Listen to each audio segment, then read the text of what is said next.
Hello, this is Dr. Do again. This video is outside of medicine. Continue the viewing history through reading. I'm going to continue to read. The men of Israel sampled their provisions but did not inquire of the Lord. Then Joshua made a treaty of peace with them to let them leave. And the leaders of the assembly ratified it by oath. 3 days after they made the treaty with the Gibeonites, the Israelites heard that they were neighbors, living near them. So the Israelites set out, and on the 3rd day came to their cities, Gibeon, Kephirah, Berath, and Kiriath Jearim. But the Israelites did not attack them, because the leaders of the assembly had sworn an oath to them by the Lord, the God of Israel. The whole assembly grumbled against the leaders, but all the leaders answered, "We have given them our oath by the Lord, the God of Israel, and we cannot touch them now. This is what we will do to them.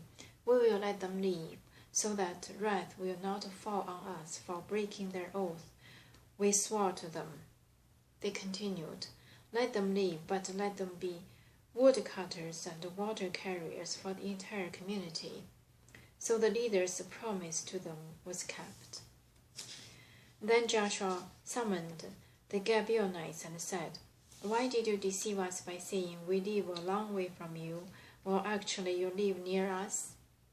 You are now under a curse. You will never cease to serve as woodcutters and wood carriers for the house of my God."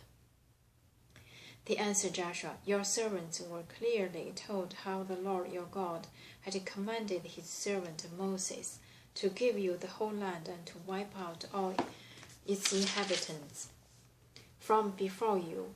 So we feared for our lives because of you, and that is why we did this.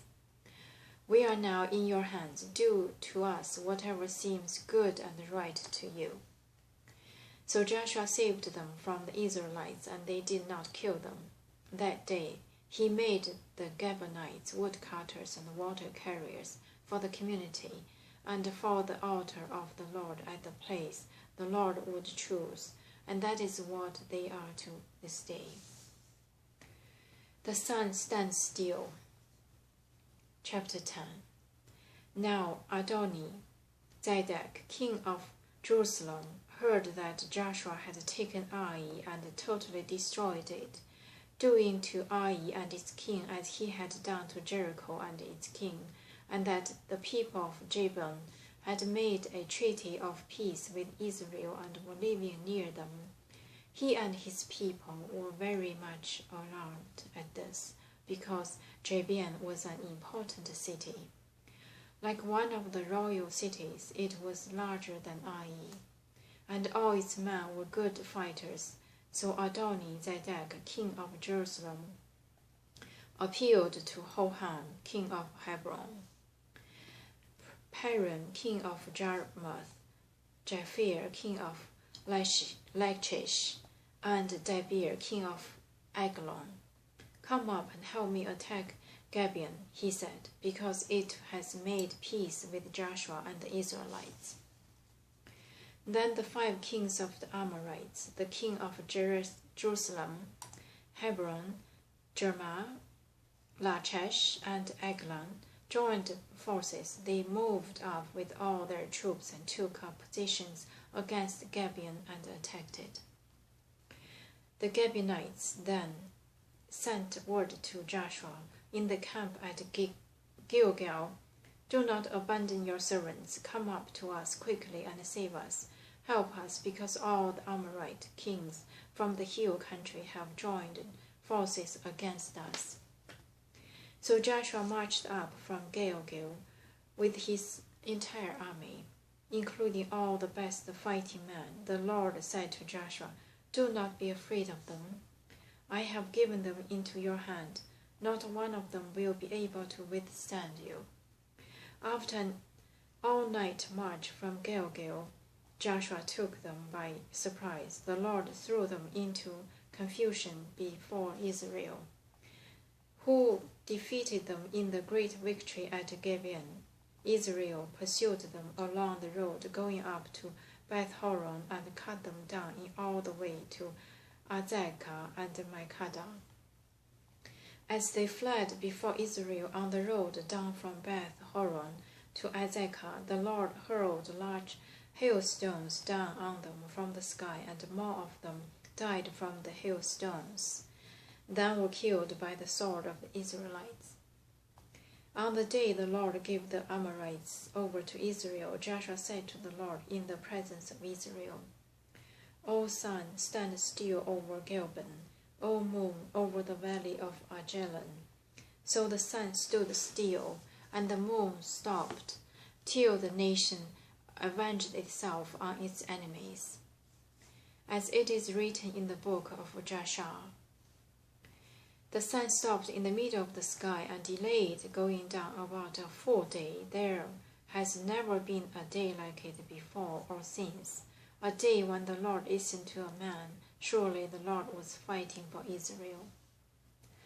Then Joshua returned with all Israel to the camp at Gilgal. 5 Amorite kings killed. Now the 5 kings had fled and hidden in the cave at Makkedah.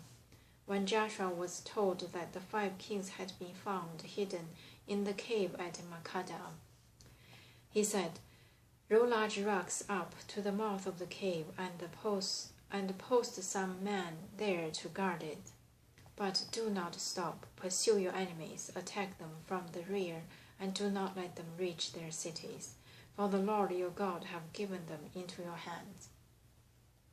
So Joshua and Jerusalem Israelites destroyed them completely, almost to a man. But the few who were left reached their fortified cities. The whole army then returned safely to Joshua in the camp at Makkedah, and no one uttered a word against the Israelites. Joshua said, Open the mouth of the cave and bring these 5 kings out to me.